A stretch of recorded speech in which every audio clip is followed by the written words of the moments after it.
بسم اللہ الرحمن الرحیم۔ السلام علیکم۔ سرپرستی قائم علیہ السلام کے چینل پر آپ کو خوش آمدید۔ امام جعفر صادق علیہ السلام سے روایت ہے کہ امیر المؤمنین علی علیہ السلام نے کچھ ایسی باتیں بیان کی کہ جو ان کے بعد سے لے کر قیام قائم علیہ السلام تک وقوع پذیر ہونے والی تھیں۔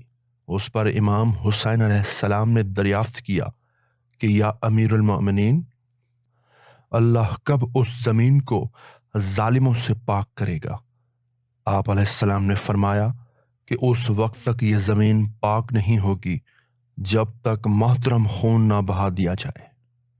پھر آپ علیہ السلام نے بنی امیہ اور بنی عباس کا تفصیل سے ذکر فرمایا اور اس کے بعد فرمایا کہ جب ایک قیام کرنے والا خراسان سے قیام کرے اور کوفہ و ملتان پر غلبہ حاصل کر لے اور جزیرہ کاوان بصیرہ کا ایک جزیرہ ہے سے گزر جائے، ہم میں سے ایک قیام کرنے والا جیلان میں قیام کرے اور آبرو دیلم کے لوگ اس کا ساتھ دیں، اور ترک کے پرچم جو مختلف اطراف و جوانب میں پراکندہ ہیں وہ میرے بیٹے کے لیے ظاہر ہوں، جو مختلف اطراف و جوانب میں پراکندہ رہے ہوں اور اس سے قبل بری حالت دیکھ چکی ہوں، اور جب بصرہ تباہ ہو جائے اور مصر میں امیروں کا امیر قیام کرے۔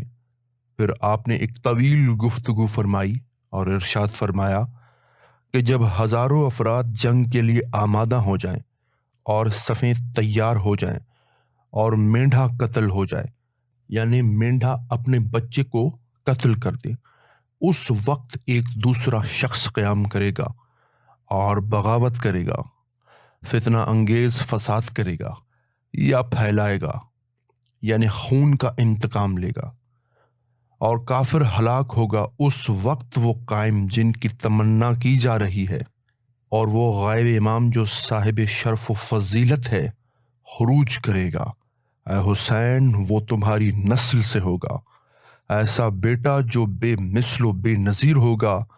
مسجد حرام کے دوار کان کے درمیان، یعنی دو پرانے لباس میں، مختصر گروہ اور دو آلات جنگ کے ساتھ ظاہر ہوگا، اور جن و انس پر غالب ہو جائے گا، اور زمین میں کوئی حصہ غیر آباد نہیں چھوڑ دے گا۔